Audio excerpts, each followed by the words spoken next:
Good morning class. I am your SST teacher of class 7. Today we will start chapter number 2 of geography, which is on page number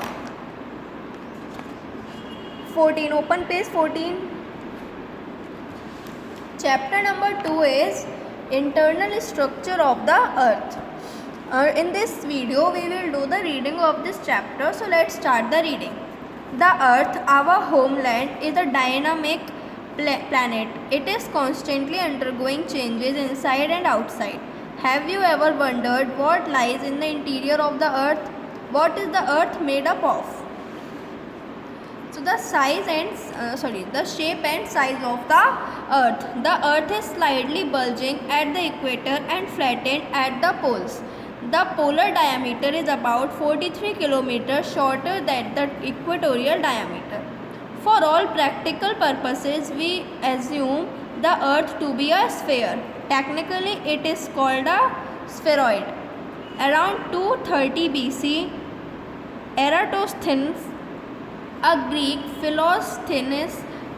philosopher living in Egypt, tried to find out the size of the earth. His calculations were very close to the actual measurements of today.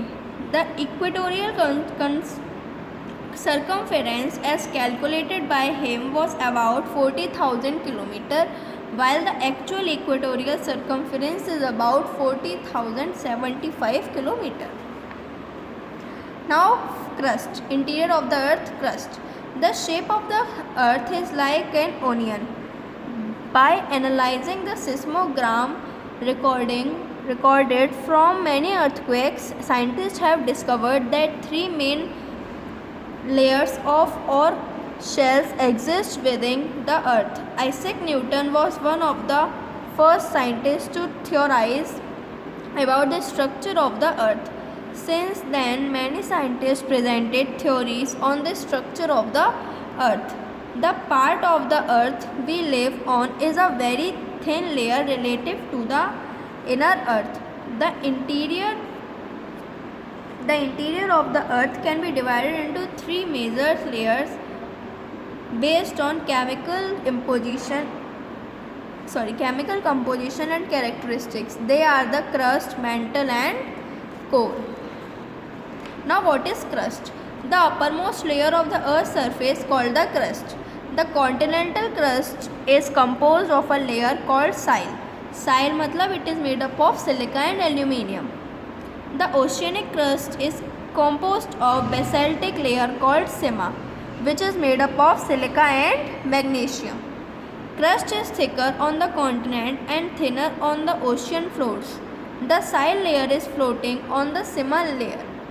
The average depth of soil is about 20 km and the average depth of sigma is about 25 km. What is mantle? Mantle lies between the crust and the core. It comprises about 83% of the Earth's volume. It is made up of plates that move and create continental drift. About 900 km, this layer is completely homogeneous. Upper mantle is known as asthenosphere. It extends up to a depth of 700 km. Lower mantle is semi-solid and is plastic in nature. The average density of the metal is about 8 gram per centimeter.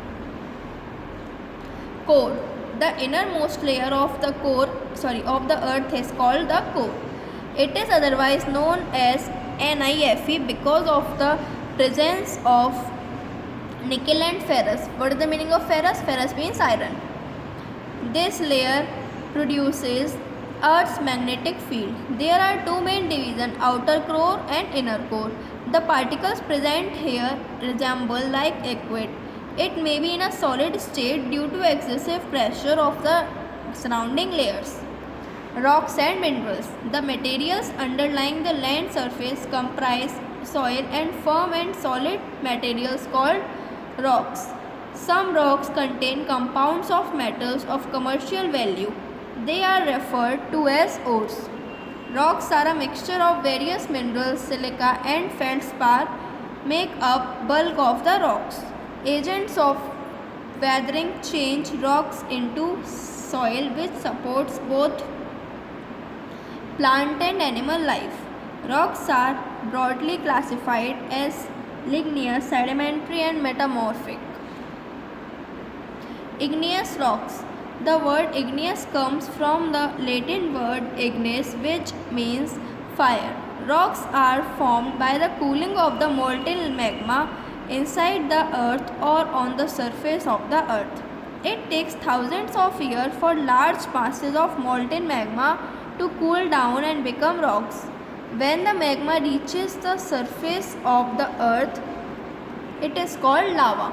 The igneous rocks have the following characteristics. First, these rocks are hard and compact. Second, they do not possess surrounding particles. Third, they do not have remains of animals or plants. Sedimentary rocks. Large masses of rocks break down into boulders, pebbles, sand or clay and are carried away by running water, moving ice or wind. The broken rock material is deposited either on the seabed or on the land.